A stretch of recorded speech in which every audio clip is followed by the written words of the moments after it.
Joining me now is Associate Editor of Reason magazine, Billy Binion. Billy, let's talk about Trump's Georgia case, where he is accused of participating in a wide-ranging scheme to illegally overturn the 2020 election. Fani Willis is overseeing what some are calling the most important trial of this century. It could have an enormous impact on the 2024 election. Yet we're finding out that she not only secretly had sex with a subordinate, she misused public money, financially gained from it, it looks like. But did she also potentially lie under oath? Tell me all about this case.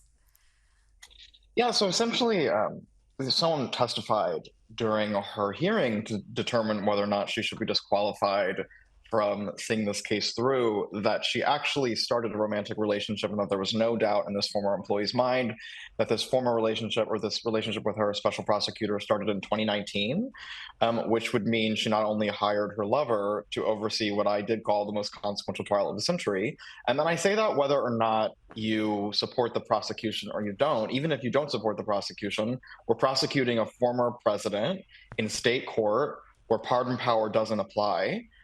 So if he's convicted, there's a good chance he will go to prison, and that's very much precedent setting.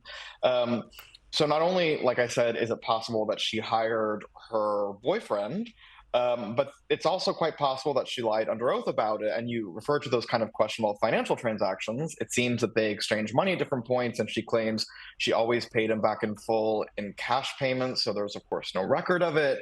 Um, People can debate all they want whether or not that makes sense. But I will just say in the States, I thought we had decided that having sex with a subordinate in a professional setting was obviously ethically problematic. I write for Reason Mm. Magazine, which is a civil libertarian publication. And I write a lot about law enforcement accountability. It is often difficult in the US to hold prosecutors accountable when they violate the Constitution, which has always been kind of reversed to me because if you're enforcing the law, I don't think you should be above it. And those on the left in this country are often on board with that premise. But during this hearing, I'm sure you saw as well a lot of the commentary from liberal leaning people. It was a lot of like Fani Willis is a girl boss, yes, queen, a man is Yeah. not a plan, which is a quote she had in her testimony. And I just have to say that if you care about law enforcement accountability, which I do, and which many progressives claim to, that cannot disappear when we're talking about one of the most consequential trials, like I said, could absolutely set a precedent and be in the history books just because this woman is on your team. Like that's principles do not you can't discard your principles the second they're politically inconvenient because that defies the very definition Mm. of the word. But you're so right about the media reporting. Some of it is almost laughable, painting any sort of scrutiny of this powerful woman as inherently racist or sexist, when on the face of it, the conduct here is just astonishing. She allegedly hired her former boyfriend, paid him over $650,000. People say he's not even properly qualified to take on a case like this. Certainly his work history doesn't indicate that. And we're now hearing that he was having lengthy conversations with the Biden White House. Can you tell us about that? So I am not as versed in his conversations with the Biden White House, but I will say this: what you said about how this has become about race and gender. The piece that almost gave me a brain aneurysm was in New York Magazine's The Cut, which essentially made the argument that it's racist that we're talking about a black woman's personal life.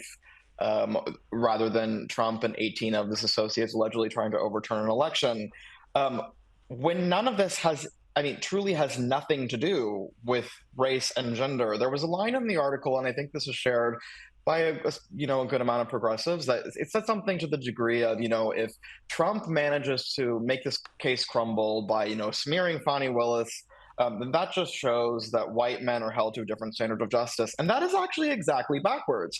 Because if Fani Willis's misconduct causes, like I said, this extremely consequential case to crumble, and if you support the prosecution, like a lot of progressives do, and you decline to hold her accountable for ruining the prosecution with prosecutorial misconduct and abusing what is arguably the most powerful position in American government, which is the prosecutor, then you're holding her to a different standard of justice. And how does that make any sense? And in what case, Rita, I would pose, let's say that there was, someone was prosecuting President Biden, and let's say it was a man who, hired a special prosecutor and had sex with, a woman.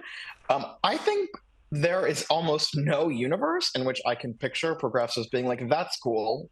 That makes a lot of sense. I think people would obviously, and rightfully so, be like, hey, that's inappropriate. And we've decided as a society that when you have these really powerful positions in government, that there need to be basic ethics. And especially after the Me Too movement, we had this really big, robust, years-long conversation about sex in the workplace and having basic lines drawn. And I refuse to not apply my principles to someone, just because we may agree on certain things. I mean, I'm a libertarian, I'm not a Democrat. So, that doesn't really apply to me. But I do think, if I could come back to one thing that I do try to apply, and that I think everyone should, it's that principles have to apply consistently, because if they only apply, when they're politically expedient, and that's simply not a principle.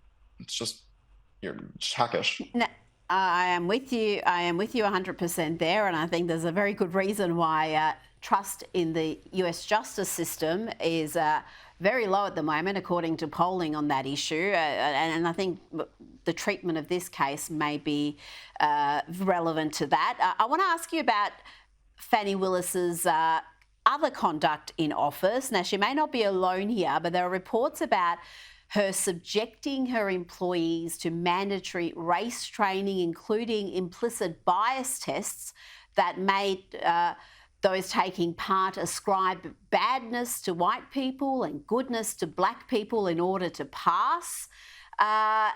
What do you make of this? I mean, again, to me, this is patently racist, but it seems to be anti-racist in modern America. Right, and I think it goes, I think you see that reflected in the coverage, and obviously, her DEI coverage or her DEI training isn't playing a big part in these, pieces about why she should be, essentially acquitted of agency here. But like I said, before, I think it is backwards, and I guess in some sense, like, you just kind of intimated, there's a certain kind of, I hate the term reverse racism because it's been kind of, bastardized, but there is something just perverse about saying that because she's a black woman. Another article I found that I did in that tweet thread that you were referencing was in the Washington Monthly that said, the only thing Fani Willis is guilty of, the divorce, she's a divorced mom and she's only human. I just don't understand why being a divorced mother, a black woman, whatever the case may be, why that means we have to hold her to a lower standard. That seems like very infantilizing and insulting. I think Fani Willis, she's in a very powerful position. Absolutely. I assume she's a very smart woman, and I'll hold her to the same standard that I hold all powerful government officials to, which is that they serve the taxpayer, and they need to do that responsibly. Well, consistency is lacking across the board with much of the media these days, but not with you, Billy Binion. Thank you so much for your time this evening. Appreciate it.